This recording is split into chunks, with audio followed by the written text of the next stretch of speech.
Next po ay yung tinatawag po natin na paano maunawaan ng Biblia. Okay. So, ayon po sa ating aralin ano, na upang maunawaan natin ng Biblia, yung halaga po na maintindihan po natin yung history ano, yung kasaysayan, yung kabuuan ng kasaysayan mula sa paglalang o from the very creation hanggang sa fulfillment. Okay, yun po yung binabanggit po doon o dito sa ating reference ano, na kailangan maintindihan natin yung kasaysayan, yung history from the creation hanggang fulfillment. At, mariin na sina-suggest po ng aklat na ito ano, ng reference natin na nakatutok tayo doon sa tinatawag natin na tema o yung nagkakaisang tema ng banal na kasulatan. Kaya dun sa isang feature po natin pong binanggit kanina ay yung theme ano, atin pong tinitingnan po yung bagay na yun ano. Then ang isang pare-parehong tema na naglalahad sa buong Biblia ay ito sabi, ay ang Diyos para sa kanyang sariling kaluwalhatian ay pinili na lumikha. Ang Diyos ay pinili upang lumikha, pagtipon sa kanyang sarili ng isang grupo ng mga tao, ito po yung mga mananampalataya, no, upang maging mga sakop ng kanyang walang hanggang kaharian. So may mga tao po na talagang ang Diyos ay pinili na bago pa man lalangin o likhain ng sanlibutan o ang sansinuko ba ang universe, then upang purihin, parangalan at paglingkuran ng ating Diyos, ang ating Panginoong Hesus, siya magpakailanman sa pamamagitan niya. And then ipapakita niya ang kanyang karunungan, kapangyarihan, awa, biyaya at kaluwalhatian upang tipunin ng kanyang mga pinili. Dapat silang tubusin ng Diyos. Kailangang i-redeem, iligtas mula saan? Sa kasalanan. Na ito ay madalas natin na naririnig ano, at ating napapag-aralan na ito ay inihayag mismo ng Biblia bilang plano ng Diyos para sa pagtubos na ito mula sa simula hanggang sa kawalang hanggan, nakaraan hanggang sa pagtatapos ito sa kawalang hanggang hinaharap. Ito ay ang kanyang tipan o pangako sa panahunan ay pangalawa sa isang patuloy na plano sa pagtubos. Yung tinatawag po natin na redemption, pagtubos po para sa atin. And then may isang Diyos, ang Biblia ay may isang binabanggit na creator. Ito ay pasaad mismo sa libro, sa Biblia, na mayroon siyang mga plano, plano ng biyaya na naitala. Wala pa sa simula, sa pamamagitan nito, ay kanya itong tutuparin. Okay. Then, well, itong Biblia ay isang kwento ano, kwento rin ng pagtubos ng Diyos para sa kanyang piniling mga tao. Yung tinatawag po natin na elect. Nung nakarang araw po, nag-aralan po natin 'to, yung sovereign election ano, na itong mga tao na ito ay pinili upang maging banal, upang maging kawangis ng kanyang anak at upang ibigay sa kanyang anak ang luwalhati o yung kanyang kaluwalhatian. At sa paglalahad ng yung pagpe-present po ng mga layunin at plano ng Diyos sa pagtubos ay nakasaad sa banal na kasulatan naman yung tinatawag na limang paulit-ulit na tema na palaging binibigyan ng highlight o ng diin. Una, yung tinatawag na katangian ng Diyos o yung the attributes of God. Pagdating po sa attributes of God, dun talaga makikilala po natin ang Diyos kung sino ang Diyos, kanyang karakter.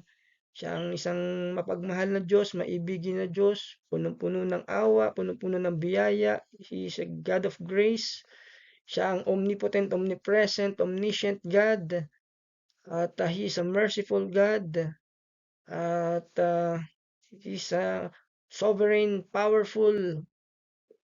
Alam natin napakarami ng katangian ng Diyos ano. So dito pag-uusapan po 'yon. Then yung paghatol ng Diyos para saan? Sa kasalanan at pagsuway. So hindi lamang siya Diyos ng pag-ibig. Siya rin ay Diyos na humahatol sa kasalanan at pagsuway ng tao. Sapagkat ang Diyos ay banal. He is God of holy. I mean, He is a holy God. And then also, yung isang tema na kailangan din po nating maunawaan ay yung kapala. Para saan? Para kanino? Para sa mananampalataya na masunurin ayon sa pagsunod nito o ng mga mananampalataya sa Diyos, salita ng Diyos. Siya ay binabanggit din dito yung tema, siya na bilang ating Panginoon na tagapagligtas. Hindi lang Panginoon, siya rin yung tagapagligtas bilang sakripisyo para sa ating kasalanan. And then, yung panghuling tema na binigyan din ng Biblia ay yung darating na kaharian at kaluwalhatian ng Diyos. Ibig sabihin, hindi yung kaharian dito sa lupa ang tinutukoy po dito. Ito po yung kaharian ng Diyos na dadalhin po ng Diyos dito sa atin. Darating na kaharian, yung kingdom of God at kaluwalhatian, yung glory po ng ating Panginoon. Then also, ito pong bagay na ating pong babanggitin, ayon po sa ating binabasa, i-discuss po natin na lahat ng ipinahayag sa mga pahina, sa mga bawat pahina ng Old Testament at New Testament ay naugnay sa limang kategorya na ito. Ang kasulatan ay lagi nagtuturo o naglalarawan.